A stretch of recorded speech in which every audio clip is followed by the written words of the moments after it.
ম্যাচের তখন যোগ করা সময়ের ৯ মিনিট চলছে। আল হিলালের মিলাঙ্কোভিচ সাবিচের একটি সাধারণ থ্রো ইন, কিন্তু অবিশ্বাস্যভাবে বল ধরতে ব্যর্থ হন আল নাসেরের ব্রাজিলিয়ান গোলরক্ষক বেন্তো। কারণ সতীর্থ ইনিগো মার্তিনেজের ধাক্কায় তার হাত ফসকে বল চলে যায় নিজেদের জালেই। এর আগে ৩৭ মিনিটে সিমাকানের গোলে এগিয়ে থাকা আল নাসের এই আত্মঘাতী গোলে ১-১ ড্র নিয়ে মাঠ ছাড়ে। ৮৩ মিনিটে মাঠ ছাড়া রোনালদো বেঞ্চে বসে এই দৃশ্য দেখে চরম হতাশা আর অবিশ্বাসে ডুবে যান। ৩৩ ম্যাচে ৮৩ পয়েন্ট নিয়ে আল নাসের এখনও শীর্ষে।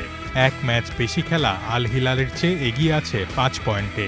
২০ মে দামাককে হারালে বা ১৬ মে নিয়মের বিপক্ষে আল হিলাল পয়েন্ট হারালেই চ্যাম্পিয়ন হবে আল নাসের। আবার ১৬ মে গাম্বা ওসাকাকে হারালে এশিয়ান চ্যাম্পিয়ন্স লিগ ট্যুর শিরোপাও জিততে পারে তারা। একদিনেই জোড়া শিরোপার হাতছানি। ম্যাচ শেষে ক্রিশ্চিয়ানো রোনালদো অবশ্য হাল ছাড়েননি। সবাইকে উৎসাহ দিয়ে সোশ্যাল মিডিয়ায় লিখেছেন, স্বপ্ন এখন খুব কাছেই, মাথা উঁচু রাখো, আমাদের সামনে আর মাত্র এক ধাপ।